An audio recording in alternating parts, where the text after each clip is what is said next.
Jadi masuknya bersih, keluarnya juga bersih. Itu poin yang diambil secara keseluruhan.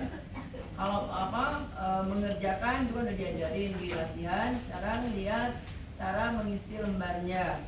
Lembaran ini terdiri dari ini. Yang pertama adalah identitas, hari, nama, kelas, dan nomor ujian kamu. Kemudian yang keduanya ini baru kita ke lembar jawaban. Ini judul percobaan. Judul percobaan itu nanti diundi ketika mau masuk ruangan. Jadi kamu dapatnya apakah titrasi, elektrolisis, pembuatan ester, atau memperkirakan pH. Ini ditulis di sini lengkap. Terus tujuan percobaan kan pasti ada ya. Misalnya kalau dia titrasi maka tujuannya adalah menentukan konsentrasi salah satu zat yang tidak diketahui. Nanti bisa aja yang nggak diketahui X-nya itu saya kasihnya asam atau basa. Dan asamnya nggak selalu HCl, bisa 2SO4, basanya juga bisa NaOH, bisa KOH atau apalah sesuai dengan yang ada di meja kamu. Terus teori pendukung. Teori pendukung ini singkat aja, tapi harus ada. Misalnya elektrolisis, ya. Teorinya itu apa? Elektrolisis adalah proses apa, gitu kan? Terus pada elektrolisis terjadi reaksi pada katoda, reaksi reduksi, pada anoda, reaksi oksidasi. Nah, itu yang harus ada. Kalau dari ibunya nggak kelihatan layarnya, layar aja. Terus alat dan bahan yang digunakan, kamu tinggal menulis apa yang udah ada di keranjangnya, ya, dan yang betul-betul digunakan. Saya pengennya kamu buatnya dalam bentuk tabel, jadi saya mau koreksinya lebih gampang membaca tabel daripada kamu nulis ini ya. Jadi nanti mau penggaris ya, mau pensil untuk membuat tabel. Nah, tabel alat dan tabel bahan. Jadi ada bedakan antara alat dan bahan ya. Bahan itu yang harus terpakai, alat itu yang enggak. Misalnya alat itu pipet tetes, tabung reaksi. Terus di berikutnya habis tulis alat dan bahan, urutan kerja dan pengamatan. Sebelum urutan kerja dan pengamatan ini dari sini sampai 1 sampai poin 4 ada yang mau bertanya nggak? Ayo, 1 sampai 4 jelas nggak?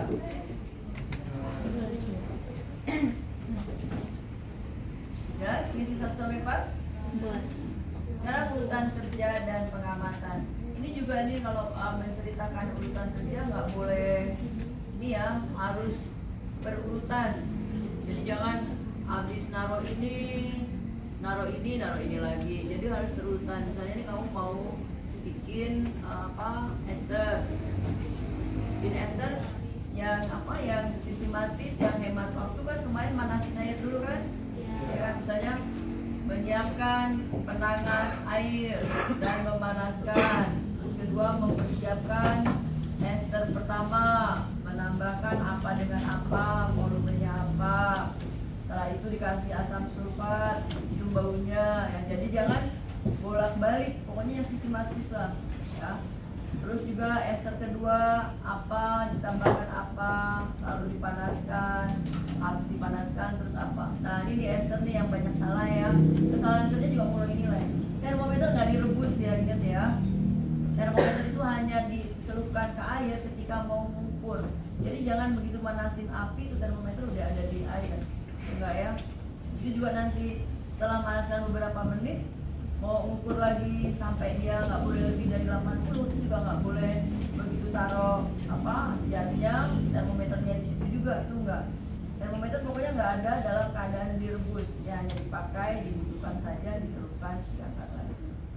Ya, nyium juga, nyium kan nggak boleh dari ituan kan, nggak boleh dari lubangnya yang berlengan kan, tapi harus dari yang kecil itu kan, saluran yang kecil. Nah itu juga. Jadi kerjakan yang benar.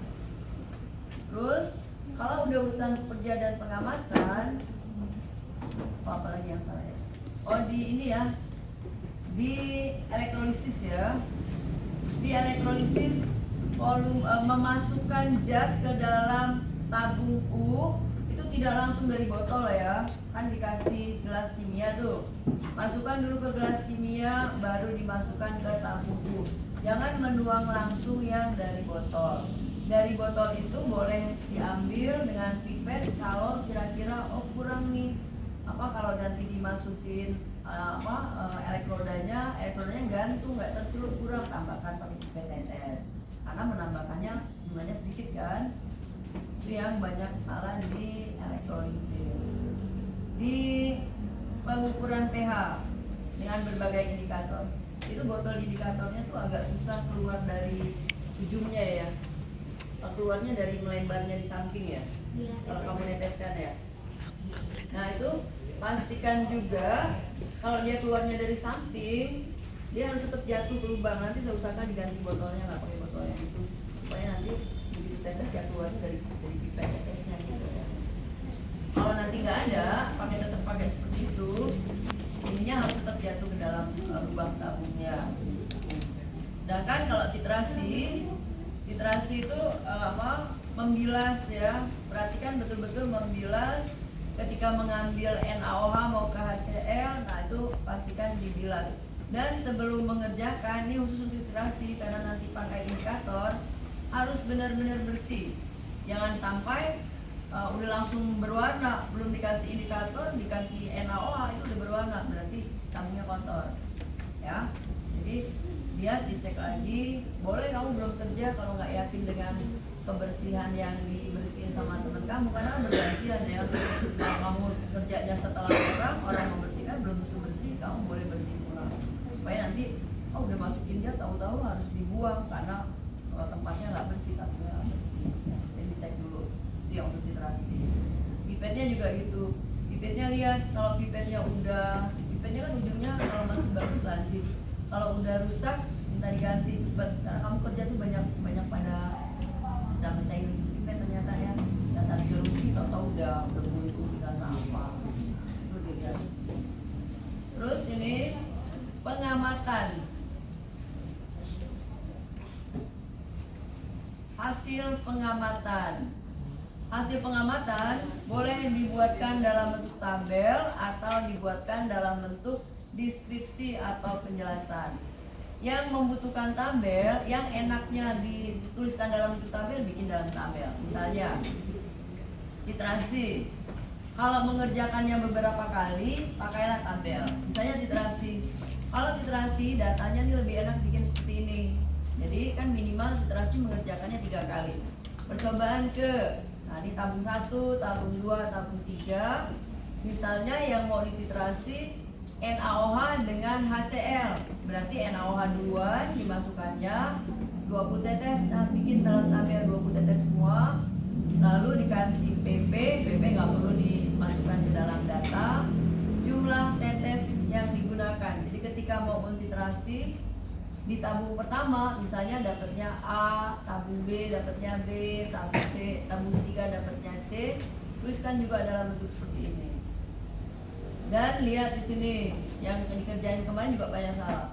Kalau ngerjain yang benar ya, misalnya jumlah PP-nya sama, waktu bikin netesin 20 tetesnya juga sama, pipetnya sama, itu selisihnya nggak akan jauh.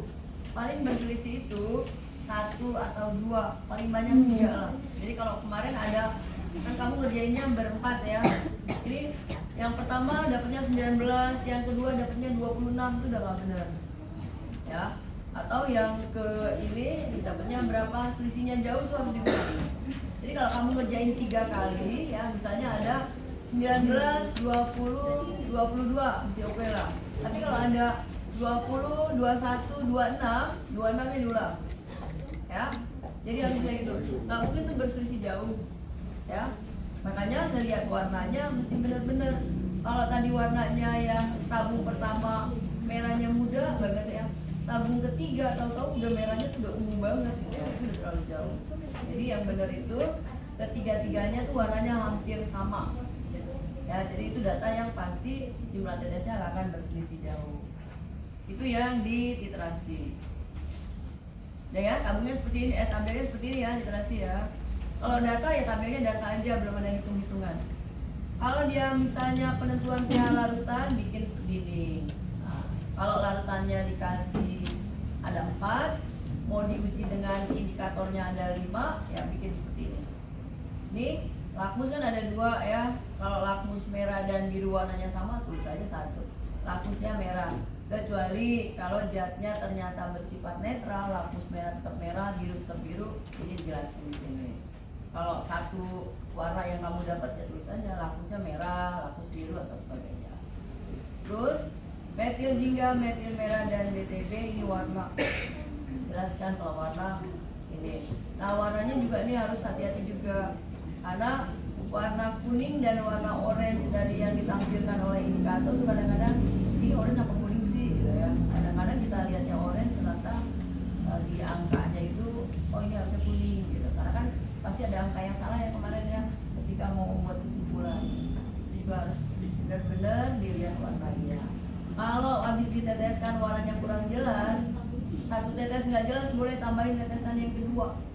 Misalnya nih BTB nih dikasih warnanya kuningnya muda banget nih, boleh kamu perjelas tambah lagi satu tetes sehingga benar-benar bisa membedakan antara kuning, hijau sama biru untuk yang PP ya. Terus kalau yang elektrolisis juga enak pakai tabel nih ya. Kalau yang di elektrolisisnya ada dua A sama B, nah bikin kan yang mau diamati itu di katoda. Apa yang kamu lihat di katoda semuanya tuliskan. Misalnya ada gelembung gas, ya, terus larutannya menjadi berwarna apa, gitu ya. Terus di ujinya juga gitu. Misalnya larutan A nggak ada I-nya ya. Kalau nggak ada unsur I, ini amilum nih nggak ada. Nggak usah dipakai karena amilum unsur I. Jadi nggak ada pengamatan dengan amilum. Nah di sini diberikan. Misalnya katoda larutannya menjadi berwarna merah, ungu, di anoda tetap jernih. Nah, itu dituliskan semua lengkap di sini. Terus kalau ester nggak perlu tabel. Nah, cukup kamu bikin misalnya ester pertama zat A ditambah zat B, ini ditambah asam sulfat, katalisatornya kan, ditambah asam sulfat. Sebelum dipanaskan berbau seperti apa? Ini bau ini nggak usah nyontek-nyontekan ya. Seciumnya kamu tuh baunya apa? Karena kan kamu kadang-kadang data sama mendeskripsikan baunya beda ya. Nah, tuliskan baunya yang jelas. Terus setelah dipanaskan juga seperti itu. Berarti kalau dia ester, kan datanya hanya seperti ini aja kan yang diminta kan? Terus kalau datanya semuanya udah lengkap, jadi data itu dituliskan selengkap-lengkapnya, seobjektif mungkin apa yang kamu dapatkan dari percobaan kamu, nggak melihat kiri kanan karena beda-beda kan. Baru kita buatkan analisa atau perhitungan data. Nah, kalau yang kuantitatif berarti perhitungan data dengan menggunakan rumusnya, misalnya iterasi ya. Literasi ini mengacu pada data yang tabel tadi ya. Misalnya literasinya HCl dengan NaOH. Ini volume rata-rata HCl. Kalau HCl-nya yang di bawah berarti kan volumenya sama. Berarti rata-ratanya 20 tambah 20 tambah 20 bagi 3. Nah, ini berarti jumlah tetesnya 20. Terus kalau kamu literasinya pakai NaOH, di tabung 1 pakainya berapa? Tabung 2 berapa, tabung 3 berapa, maka yang dipakai adalah rata-rata. Ini setelah data yang nggak bagusnya diganti ya. Jadi pakai datanya udah fix gitu. Nah, masukkan di sini, misalnya ini rata-ratanya 12. Nah, baru dihitung. Literasi rumusnya ini. Di kamu itu kayak saya pakainya HCl sama NaOH, jadi nggak ada faktor A dan B. Rumus lengkapnya adalah A dikali PA dikali MA sama dengan B dikali PB dikali MB. A ini adalah jumlah H.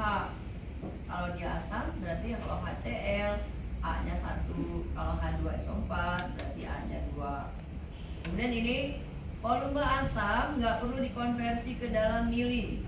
Kalau kamu konversi 1 mili itu 20 tetes. Jadi kalau kamu pakainya 20 tetes, 20 bagi 20 1 mili, itu nggak perlu.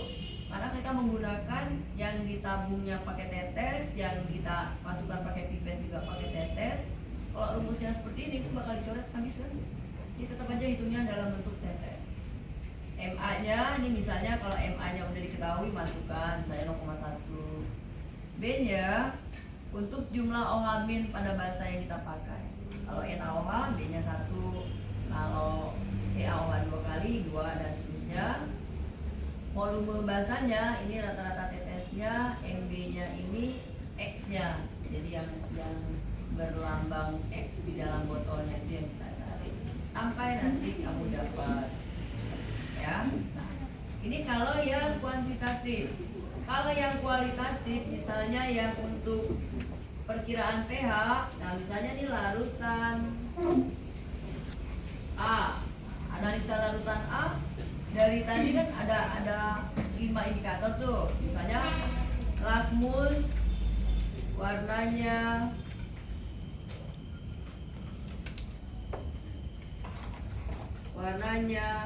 merah. Berarti di sini pH-nya kurang dari 7. Ya gitu kan? Terus MJ misalnya warnanya apa ya? Kamu dapatnya apa? Coba buka data salah satu. Larutan A.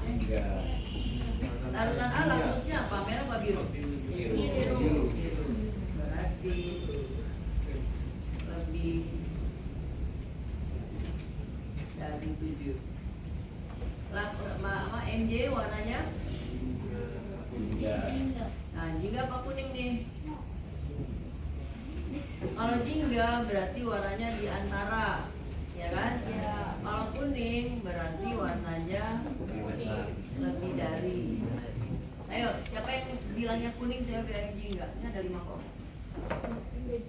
Yang kuning berapa kelompok? MJ-nya. Iya, MJ.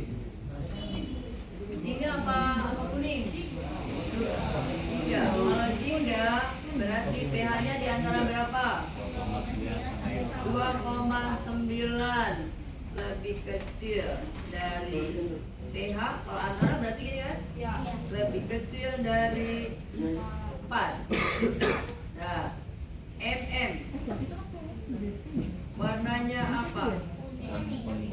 Warnanya kuning. Kalau dia kuning berarti lebih besar dari 6,2 pH.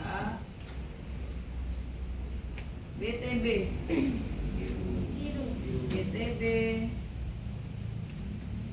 warnanya biru, berarti pH lebih besar dari berapa? 7, mana? PP warnanya merah. Ya udah merah aja bilangnya ya. Merah berarti lebih dari 10. pH lebih dari 10 baru maka perkiraan pH larutan A. Nah, ayo. Lebih besar dari 7. Lebih besar dari 6,2. Nah, ini saya skip dulu ini enggak. Lebih besar dari 6,2. Lebih besar dari 7,6. Lebih besar dari 10. Ketika MJ-nya kamu katakan jingga, dia 2,9 sampai 4. Nah, berarti apa mestinya? Kuning. Kalau kamu ragu ini skip. Karena data ada 5, yang 4-nya dianggap apa? Yang 4-nya berkaitan kan? Iya. Yang ini enggak. Nah, ini bisa jadi punya kuning kamu boleh enggak. Jadi ini enggak usah dibaca nih. Tinggal kamu ambil lebih besar dari 7, lebih besar dari 6,2, lebih besar dari 7,6, lebih besar dari 10. Perkiraannya larutan A yang kayaknya berapa? Lebih besar dari 10. Nah, itu yang namanya analisa data. apa? Di titrasi udah, di pH udah, di elektrolisis juga gitu. Kalau elektrolisis juga nggak pakai perhitungan, jadi analisa data. Kalau di elektrolisis ini menganalisanya harus dikaitkan dengan reaksinya, ya. Reaksinya dibikin tuh. Kalau kamu misalnya dengan PP warnanya merah, berarti dia zatnya bersifat basah kan? Tunjukkan kalau dia basah itu harus ada OH- ketika reaksi. Jadi dibikin tadi tuh. Kalau zatnya Na2SO4 dia menjadi Na plus tambah SO4 2-. Bikin nih reaksinya.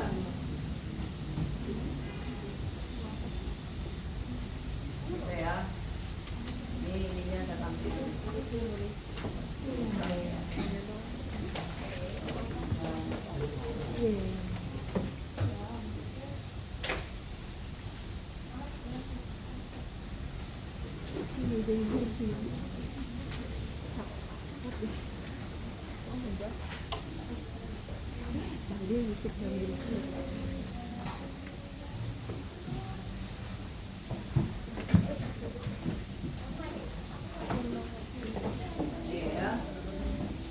Ini jawaban pertanyaan nih, tapi kamu masukkan.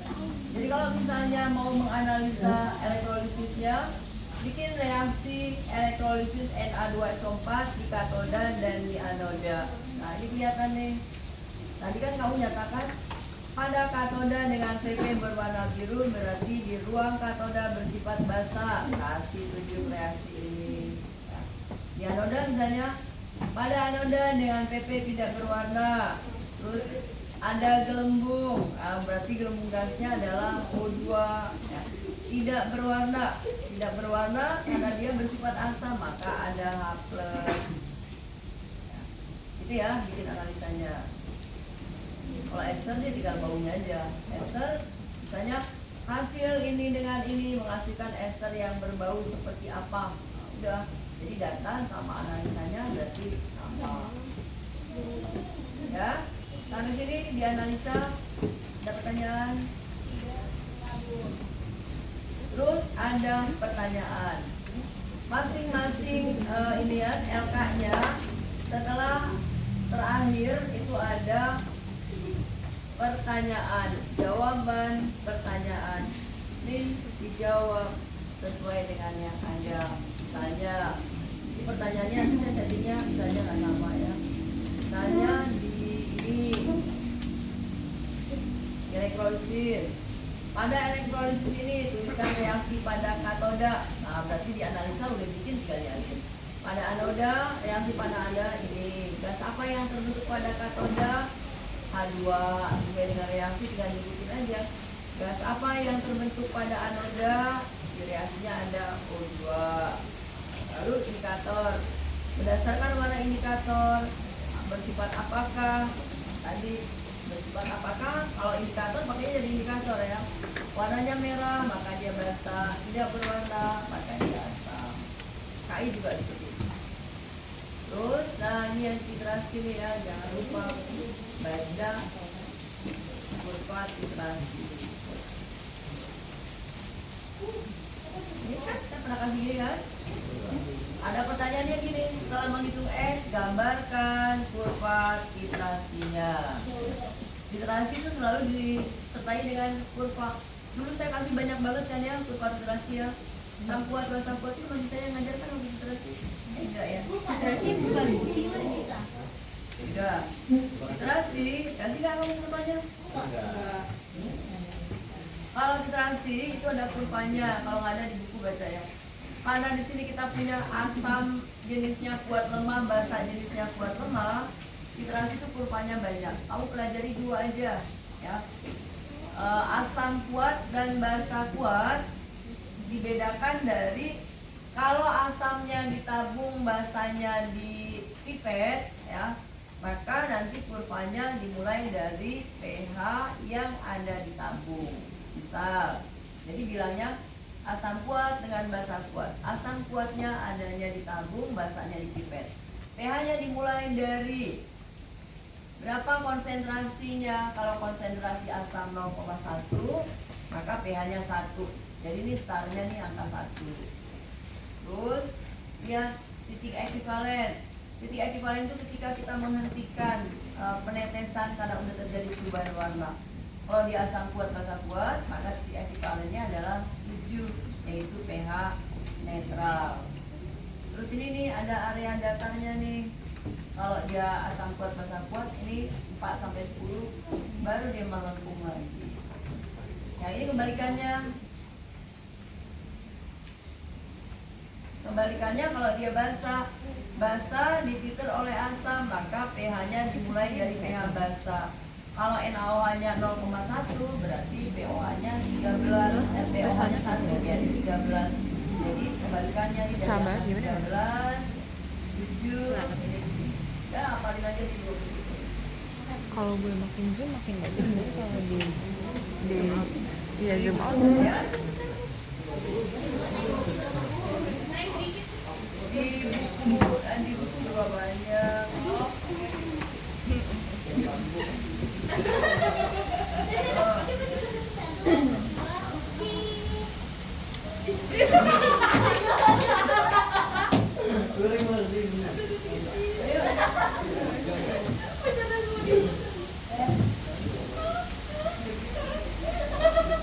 Ya.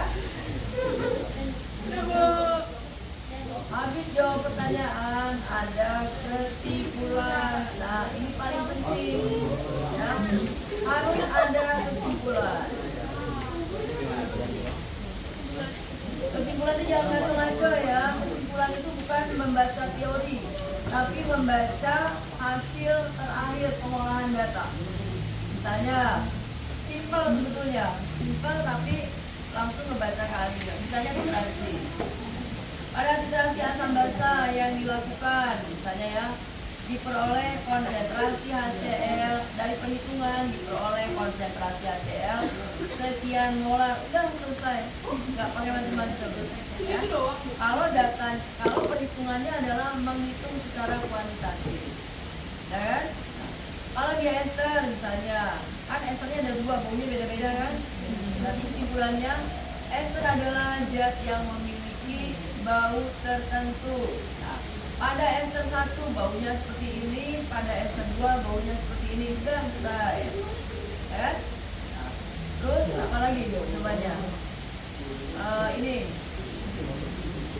elektrolisis, ya. Elektrolisis lebih panjang tuh. Pada elektrolisis larutan Na2SO4 di katoda dihasilkan gas H2 dan larutan yang bersifat basa.